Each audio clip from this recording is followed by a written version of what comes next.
Recording started. Good morning, everyone. I am Pam Springer. I work on the ITSM team. Today, I will be going through creation of an incident. Before I go through the creation of an incident, I would like to remind you of the URLs you may use to access the different environments in ServiceNow.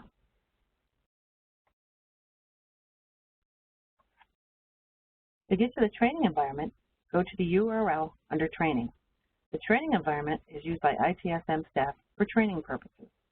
Users are able to go to the environment for training and testing purposes.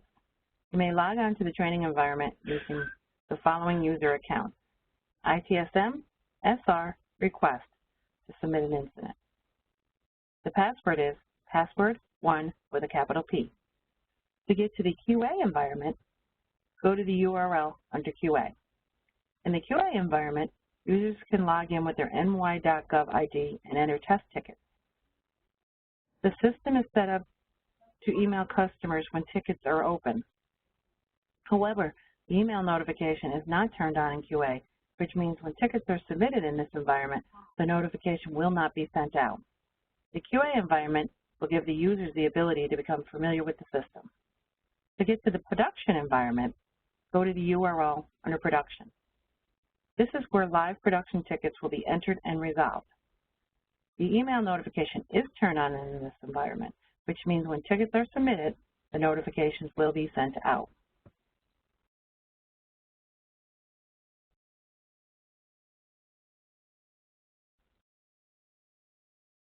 I am now in the QA environment. Notice on the screen, this is the homepage dashboard that you will come to every time you come into the ITSM system. First thing I will do is I'm going to just go through a service desk new call. Notice now there is a new call number. Call number is transferable and assignable to incidents.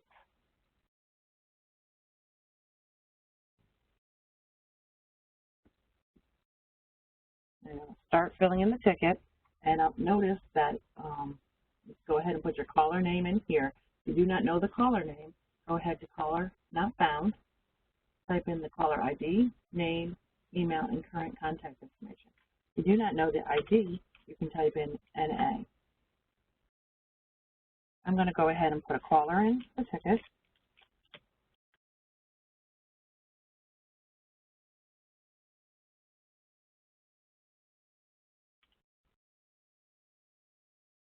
And typically, as soon as you start typing the name, underneath the name, the email and name will show up.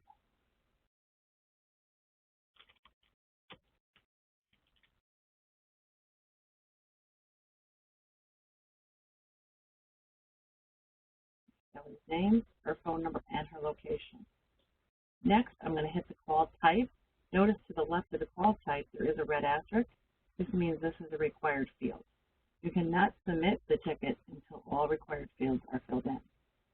Call type is incident. Next field is the short description. The short description is 80 characters and is the subject line for emails regarding this ticket. So be concise yet descriptive.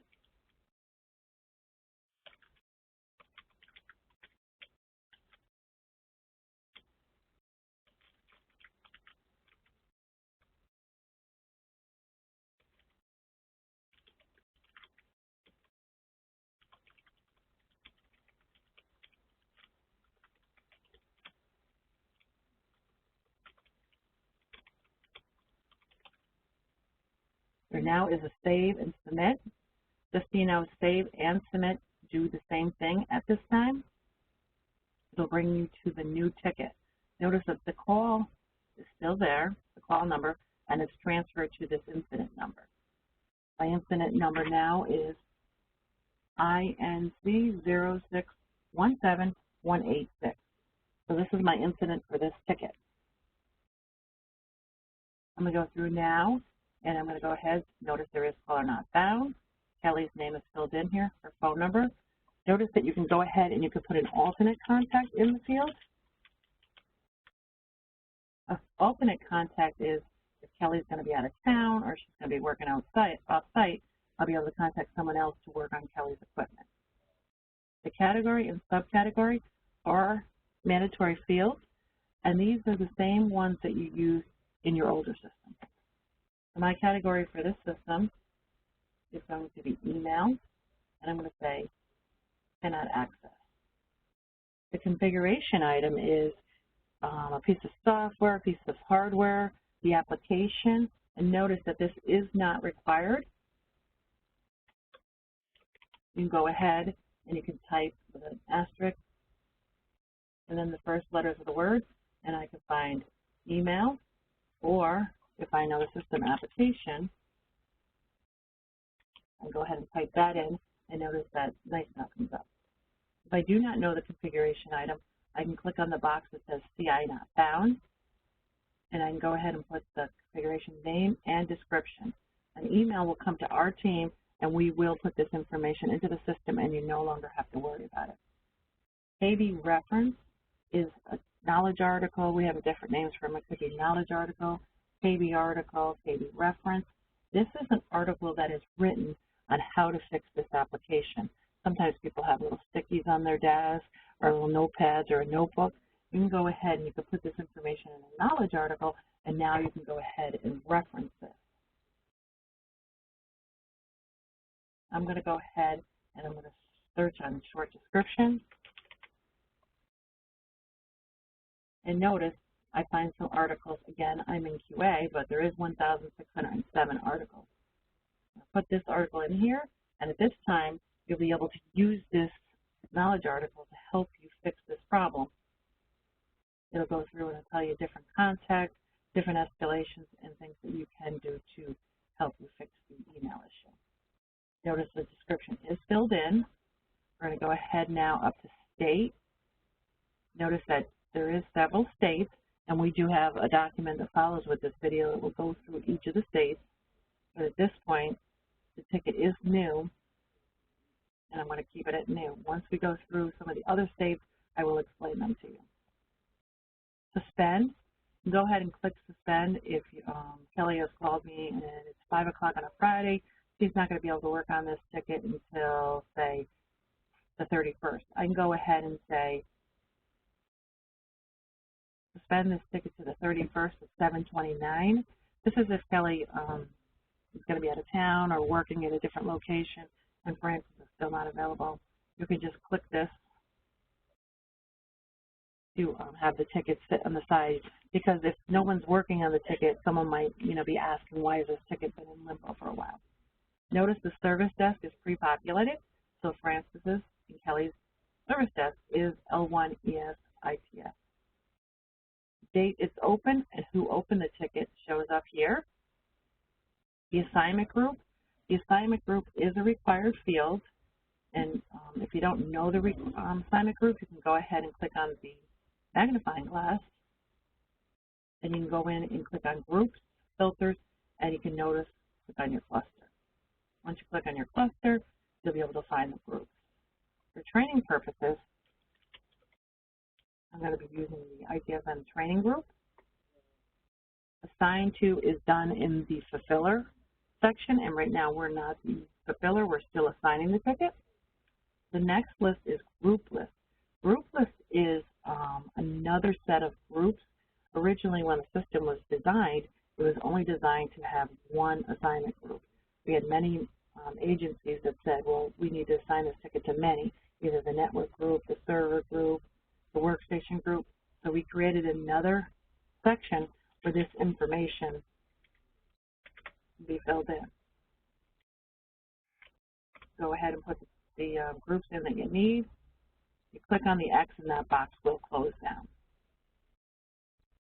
If you decide that you put one in that you don't need, go ahead and click on that. You click on the X and this will remove the group, if you notice. Click on the block to close the box up. And then the next two fields is impact and urgency. Impact and urgency, I could tell you what they do, but the process is what your agency uses. So impact could be user or multiple users. Urgency could be critical, high, or average. Just be careful. You don't want to put all your tickets as critical, because those tickets go up to managers. And if they're not critical, they might have a conversation with you and ask why all your tickets are critical.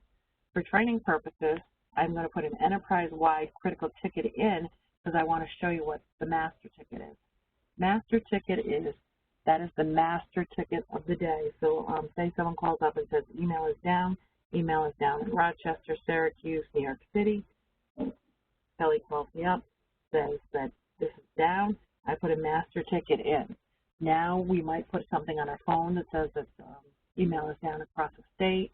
We might have a box that goes across the screen that says email is down. So when people call, they might say, oh, well, email is down. They're working on it. I'll just call back later. If there is people that need to put another ticket in, what happens is under additional information, the next person taking the call would put my master ticket number, the one ending in 186, under their ticket under parent. Master and parent are the same thing, and this relates children together. So, say John, he takes the second call. It's from a Kim. Kim calls up, says her email is down. John would fill in my master number in this parent information area. Now these tickets are related, and then when I close my ticket and put it into pending closure, the rest of the tickets will go into pending closure. And I'll explain what pending closure is later. The next field is marked private.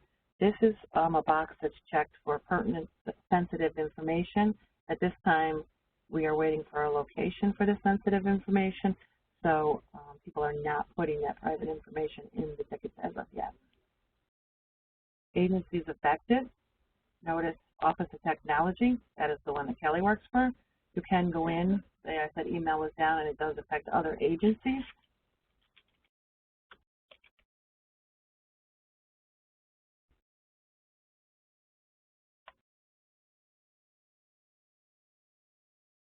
For vendors, I can go ahead and put that information in here, close the box, and you'll see that it has different information now in the agency affected.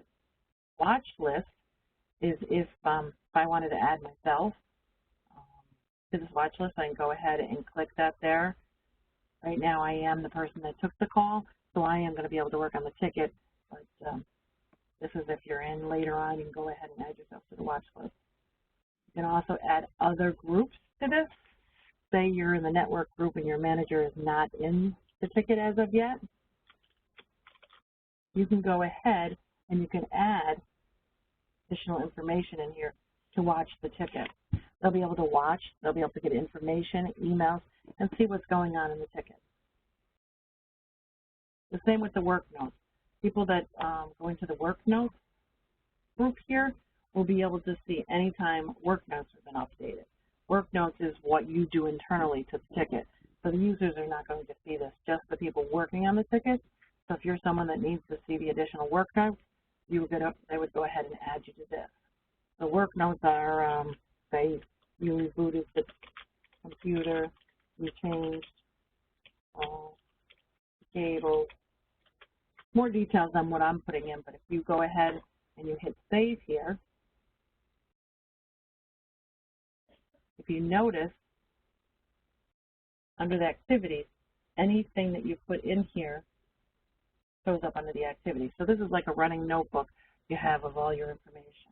Additional comments is customer visible only. So if you put information in here, the customer is going to see it. So just watch out when you're taking the call from the customer. They may be, irate because their system has been down for a few days. Just be, professional with them and put the information in that they have discussed with you. There is a paperclip at the top of the page. You can go ahead and you can browse for an attachment.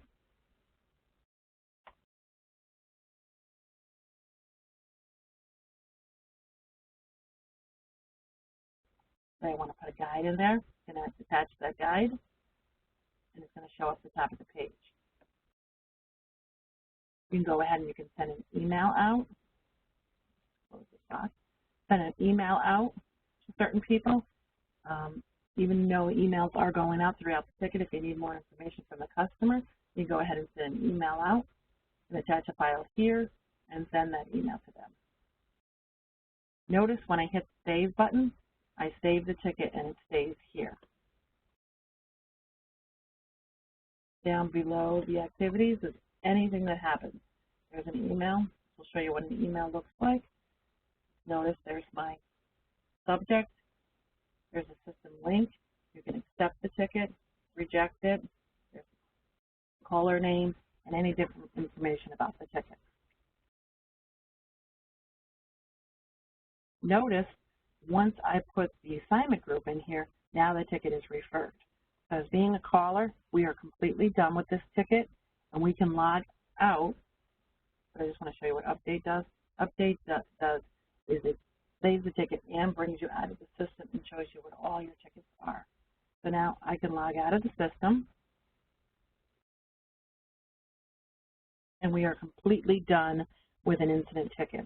I wanted to let you know that ITSM is here to help, and we do welcome your feedback.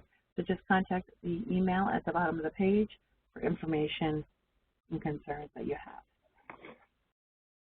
Have a great day.